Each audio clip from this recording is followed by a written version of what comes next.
Before we speak about 7 Buddhas, we need to pause and ask a more fundamental question. Why does Buddhism speak of many Buddhas at all? For a modern mind shaped by linear history and the idea of a single founder, this sounds strange. We are used to thinking that enlightenment happened once, at one moment in time, through one extraordinary individual, Gautama Buddha, and that everything else is a continuation of that event. But early Buddhism does not frame awakening this way. According to the ancient record preserved in the Buddhavamsa of the Pali Canon, the appearance of a Buddha is not a historical accident. It is not a miracle breaking into time. It is a recurring pattern, deeply tied to the condition of the world and the collective state of human consciousness. This is where many people misunderstand these stories. They approach the 7 Buddhas as mythology, as legends meant to inspire faith. But if we read carefully, something else becomes visible. These accounts function less like biographies and more like maps of how mind, society, and morality rise and fall together across vast stretches of time. In this perspective, a Buddha does not appear simply because someone is extraordinary. A Buddha appears when the world has forgotten something essential, when suffering becomes normal, when people no longer see craving as a problem, and no longer recognize freedom as possible. Awakening arises not in isolation, but as a response to collective blindness. The 7 Buddhas before Gautama are therefore not important because of their personal stories. Their importance lies in what they reveal about cycles. Cycles of clarity and confusion. Cycles of ethical sensitivity and moral dullness. Cycles in which human life becomes simpler and more refined, and then gradually more complex, restless, and fragmented. If we treat these Buddhas as separate heroes, we miss the point. Buddhism is not telling us, "Look how many enlightened beings once lived." It is asking a far more unsettling question. What kind of world requires a Buddha to appear? The texts describe ages when human beings lived extraordinarily long lives, when violence was rare, when social friction was minimal. They also describe ages much closer to our own, where life is short, desires are intense, and identity becomes heavy and rigid. Across these changing conditions, Buddhas arise again and again, each time teaching the same fundamental truth, but in a form adapted to the mental density of the age. Seen this way, the 7 Buddhas are not figures standing behind us in the past. They are markers along a continuum. They show how consciousness evolves and evolves, together with environment, culture, and inner habit. When the mind is subtle, ignorance is subtle. When the mind is coarse, ignorance becomes loud, aggressive, and deeply personal. This reframes the entire discussion. The question is no longer whether these Buddhas really existed in a historical sense. The deeper question becomes, do these patterns still operate now? If awakening has appeared repeatedly under different conditions, then enlightenment is not bound to one culture, one era, or one personality. It is a potential that reemerges whenever the right causes come together, and disappears when those causes dissolve. So when we begin to explore the 7 Buddhas, we are not looking backward in reverence. We are looking inward and forward. We are examining how human consciousness changes over time, and what those changes say about where we stand today. The story of many Buddhas is not meant to comfort us with a glorious past. It is meant to confront us with a mirror. And the image reflected in that mirror is not ancient at all. In the earliest cycles described in the ancient tradition, humanity is portrayed as living in conditions radically different from our own. These were ages in which human lifespans were said to stretch across tens of thousands of years, when societies were simple, conflict was rare, and the environment seemed almost effortlessly supportive of life. Whether one interprets these descriptions literally or symbolically, their psychological meaning is profound.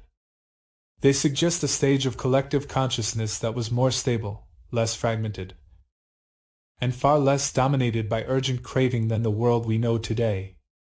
The first 3 Buddhas of these early cycles, Vipassy, Sikhi, and Vesabhu, are associated with these long-lived eras.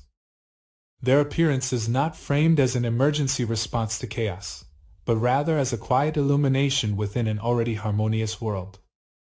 This is important. It tells us that awakening is not merely a solution to visible crisis. Even in ages of apparent peace and abundance, ignorance still exists. It may be subtler, more refined, less dramatic, but it remains. The long lifespans described in these accounts should not be reduced to biological exaggeration. In the symbolic language of early Buddhism, longevity reflects the subtlety of mind. When greed, hatred, and delusion are weak, life unfolds slowly and smoothly.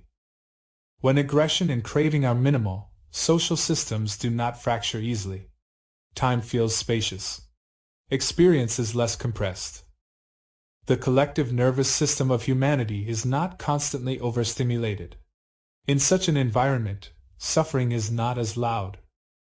There is less visible violence, fewer desperate struggles for survival, less frantic competition. But this does not mean liberation is automatic. On the contrary, when suffering becomes subtle, it can become more difficult to recognize. In a world that feels comfortable, the existential unease of impermanence may be harder to detect. Attachment hides behind refinement. Pride hides behind morality. The sense of self becomes elegant rather than crude, but it still binds. This is why the appearance of a Buddha in these early ages carries a different tone. The teaching is not shouted into chaos. It is offered into quiet complacency. The challenge is not brutality, but subtle attachment to harmony itself. When life is long and stable, there is a tendency to assume continuity. When society functions smoothly, there is a tendency to believe it will always do so. In that illusion of permanence, the deepest insight, that all conditioned things arise and pass, can be overlooked. The early Buddhas, therefore, reveal something essential. Even the most refined world is still conditioned. Even the most harmonious society is still impermanent. Even long life cannot protect against aging, loss, and death. The refinement of external conditions does not dissolve the structure of craving. It only makes it quieter. This has direct implications for how we understand spiritual evolution. Many modern narratives assume that technological advancement equals human progress. We equate complexity with superiority, speed with intelligence, expansion with growth. But these early cycles challenge that assumption. They suggest that there were ages when humanity was less technologically developed yet more psychologically stable. Less stimulated, yet more inwardly balanced. If we read these accounts symbolically, they may describe not a primitive past, but a stage of consciousness that modern civilization has largely lost, a slower rhythm of existence, a mind less fractured by constant desire. The decrease in lifespan across successive ages can then be understood as a metaphor for increasing restlessness. As craving intensifies, time feels shorter. As identity becomes more rigid, experience becomes compressed. The world speeds up. In the earliest cycles, awakening emerged within a relatively subtle field of ignorance. The task was to reveal impermanence in a world that appeared enduring. In later cycles, the task would become different, to reveal peace within noise, stillness within agitation, and non-self within an increasingly hardened sense of identity. So when we look at these first Buddhas, we are not simply reading about ancient figures in distant epics. We are observing a stage in the unfolding of collective consciousness. A stage where humanity was calm but not yet free. Stable but not yet awakened. Harmonious, yet still bound by the quiet assumption that what exists now will continue. And perhaps the most unsettling implication is this: external harmony does not guarantee inner liberation. A golden age can still be a dream. As the cycles continue, the atmosphere begins to change. The text described lifespans gradually shortening, not abruptly collapsing, but steadily declining. What once stretched across vast expanses of time begins to compress. What once felt spacious begins to feel urgent. This shift is not presented as punishment, nor as random catastrophe. It is depicted as the natural consequence of a deepening coarseness in the human mind. In these middle eras, represented by Buddhas such as Kakusanda, Kanagamana, and Kassapa, society becomes more complex and more unstable. Desire grows louder. Competition intensifies. Social structures expand, and with expansion comes friction. Identity hardens. The sense of I and mine becomes more pronounced. Where earlier ages were marked by subtle attachment, these periods reveal a more visible struggle. The shortening of lifespan in these accounts should again be read symbolically as much as literally. When craving accelerates, time feels compressed. When ambition dominates, people rush. When comparison becomes constant, satisfaction shrinks. The nervous system no longer rests easily. Anxiety becomes normalized. Life feels shorter not only in years, but in depth. Attention fragments. Patience weakens. With the rise of complexity comes an increase in conflict. As resources become objects of competition, as status becomes central to identity, as fear of loss sharpens, societies become more volatile. Moral clarity begins to blur. Ethical restraint, once almost instinctive, now requires conscious effort. The mind becomes heavier. In such an environment, awakening faces new obstacles. In earlier ages, the challenge was complacency. Now the challenge is distraction. Instead of a quiet assumption of permanence, there is constant agitation. Instead of subtle pride, there is overt attachment. Instead of gentle delusion, there is stubborn self-assertion. This shift changes the role of a Buddha. The teaching must become sharper. It must address stronger forms of craving and clearer expressions of suffering. Where once impermanence needed to be pointed out within apparent stability, now peace must be revealed within instability itself. The message remains fundamentally the same. Suffering arises from craving and misunderstanding, but the psychological terrain has changed. The era of Kassapa, in particular, is often described as close to the world of Gautama. The conditions are no longer refined and spacious. They are dense. Human life is shorter. Conflict is more visible. Spiritual memory weakens. The teachings of previous Buddhas fade, not because they were flawed, but because collective attention drifts.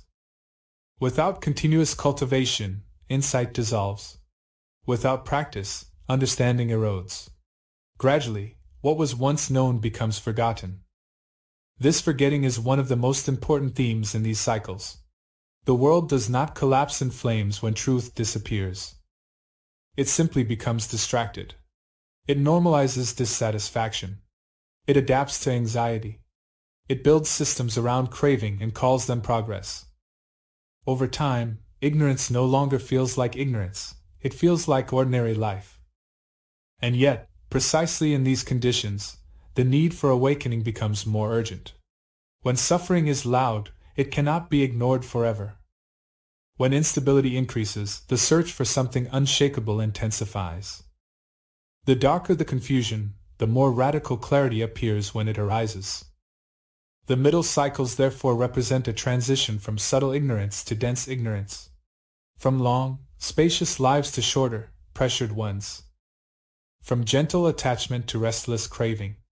They trace the movement from harmony toward fragmentation. Not as moral condemnation, but as psychological observation. If we look honestly at our own era, the pattern feels familiar. Complexity has multiplied. Stimulation is constant. Identity politics, economic competition, digital comparison, all of it feeds a heightened sense of self and insecurity. Time feels faster than ever. Attention is scarce. Anxiety is widespread.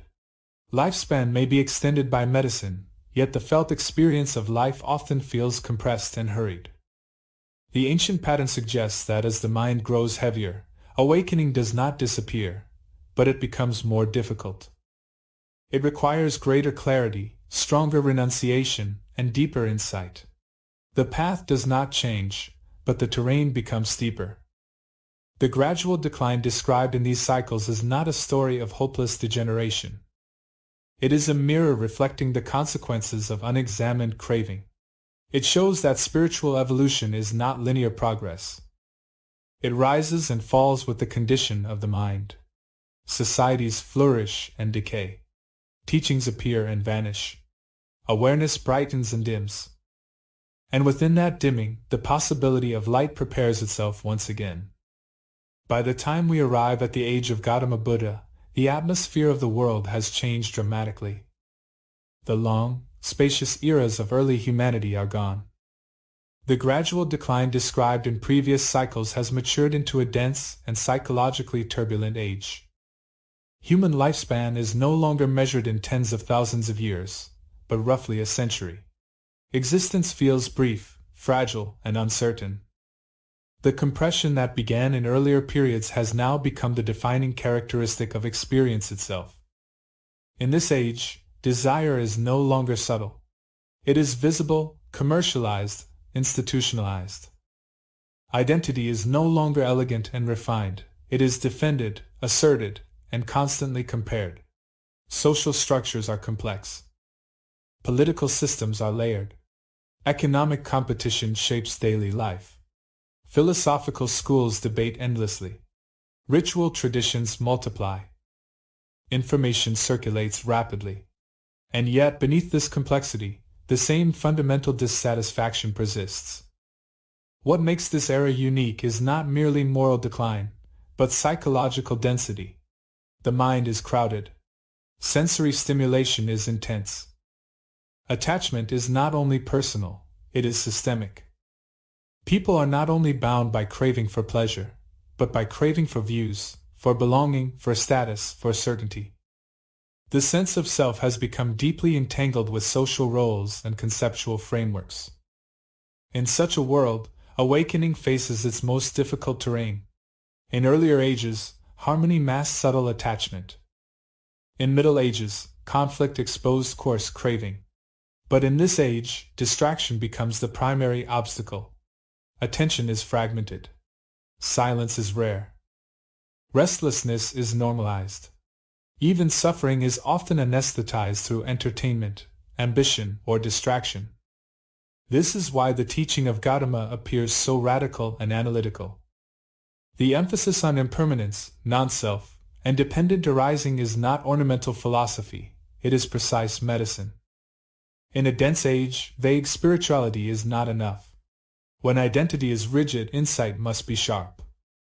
When craving is embedded in social systems, understanding must cut deeply into the structure of experience. The teaching does not promise comfort. It dismantles assumptions. It does not offer a refined version of the self. It questions whether a fixed self can be found at all. In an era where individuality is intensely protected, the insight into non-self becomes revolutionary. In a time obsessed with permanence, through legacy, achievement, possession, the direct contemplation of impermanence becomes destabilizing but liberating. What is remarkable is that awakening arises even here. Even in a short-lived, restless, psychologically heavy age, liberation is possible. This fact alone reshapes how we interpret the cycles. The decline of lifespan does not eliminate the possibility of enlightenment. It changes the conditions under which enlightenment must be realized. In earlier ages, environmental harmony may have supported calm. In this age, calm must be cultivated deliberately. In earlier ages, ethical behavior may have been more instinctive. In this age, morality requires conscious restraint and reflection. In earlier ages, the illusion of permanence was subtle. In this age, the illusion of self is reinforced daily through language, culture, and constant comparison. And yet, perhaps precisely because suffering is so visible, the urgency for freedom becomes clearer. When dissatisfaction can no longer be disguised as comfort, the question of meaning becomes unavoidable. When instability defines the human condition, the search for something unconditioned intensifies. The appearance of Gautama in this era therefore represents not a return to a golden age, but the revelation that awakening does not depend on external refinement. It depends on insight. It depends on seeing clearly the nature of experience, even when experience is chaotic. If earlier Buddhas illuminated subtle ignorance with instability, Gautama illuminated freedom within instability. He did not wait for the world to become peaceful. He discovered peace in the midst of impermanence. He did not rely on long life or simple society. He examined directly the structure of mind as it is, aging, changing, conditioned, and realized that liberation lies not in rearranging conditions, but in understanding them. This is what makes this age both difficult and extraordinary. The density of confusion does not prevent awakening, it makes awakening more urgent. The shortness of life does not negate meaning, it sharpens it. The complexity of society does not eliminate truth, it demands deeper clarity. And so the cycle reaches a turning point. In the most compressed age so far, insight becomes the most refined. In the heaviest psychological climate, wisdom becomes the most precise. The world may feel unstable, but the possibility of freedom remains intact. After tracing these cycles, from long-lived, subtle ages to dense and restless eras, the final question is unavoidable. Where are we now within this pattern?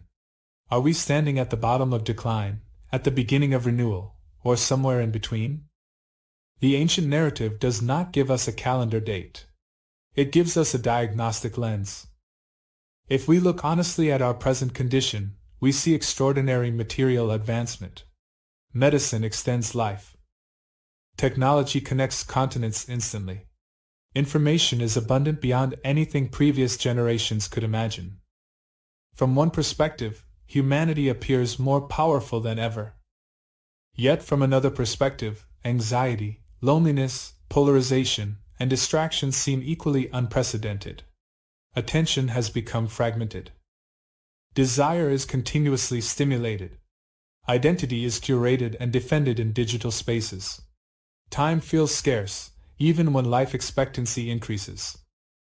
This paradox reveals something central to the cycle described through the 7 Buddhas. Progress in external complexity does not guarantee progress in inner clarity. Collective karma is not measured by technological sophistication, but by the state of the mind. When craving intensifies, even abundance feels insufficient. When comparison becomes constant, even success feels unstable. When identity becomes rigid, even minor disagreement feels threatening. The pattern shown across the ages is simple but profound. When ethical sensitivity declines, instability increases. When instability increases, dissatisfaction becomes widespread. When dissatisfaction deepens, either distraction multiplies, or the search for liberation awakens. A Buddha appears not because history demands a hero, but because conditions ripen for insight to break through confusion. This means that the appearance of awakening is conditional. It depends on causes and conditions. It depends on the maturity of suffering, the exhaustion of craving, the readiness of certain minds to see clearly. Enlightenment is not injected into the world from outside. It arises within the world when understanding reaches a certain threshold. If 7 Buddhas have appeared before, this suggests that awakening is not rare in an absolute sense. It is rare in any given moment, but recurring across vast stretches of time. The cycle does not end in permanent decline, nor in permanent perfection. It turns. Clarity fades. Confusion thickens. Then insight reemerges. But here is the crucial shift. The story is not only cosmic. It is psychological. These cycles also unfold within each individual life. There are periods of stability, when the mind feels spacious and calm. There are periods of restlessness, when craving accelerates and attention scatters. There are moments when truth feels obvious, and moments when it is forgotten entirely. Within one lifetime, the rise and fall of awareness can mirror the rise and fall of entire ages. In this sense, the 7 Buddhas are not distant figures standing in ancient history. They represent recurring possibilities within consciousness itself. Whenever ignorance dominates, suffering follows. Whenever suffering is fully understood, freedom becomes possible. The pattern repeats, not because time is circular in a simplistic way, but because the structure of mind is lawful. So the question is no longer whether we live in a declining age. The more relevant question is whether we recognize the signs of decline within our own minds. Do we see how craving compresses experience? Do we see how identity hardens perception? Do we notice how distraction prevents depth? If so, then the cycle is already visible, not in mythic time, but in daily life. The narrative of multiple Buddhas ultimately points toward responsibility. If awakening depends on conditions, then conditions can be cultivated. Ethical conduct stabilizes society. Mindfulness stabilizes attention. Wisdom penetrates illusion. When enough clarity accumulates, the possibility of liberation becomes tangible again. The ancient story does not promise that a future Buddha will solve humanity's confusion. It shows that awakening becomes possible when the causes for awakening are present. The seed is always there. The question is whether it is nourished or neglected. And perhaps this is the final mirror the story holds before us. If enlightenment has arisen again and again in ages more refined than ours and in ages more turbulent than ours, then our present condition does not disqualify us from freedom.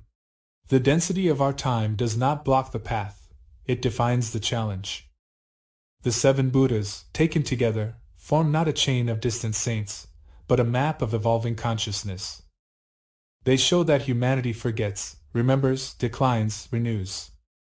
They show that suffering intensifies when ignorance deepens, and that liberation becomes visible when ignorance is seen clearly. The cycle continues, not as fate, but as possibility.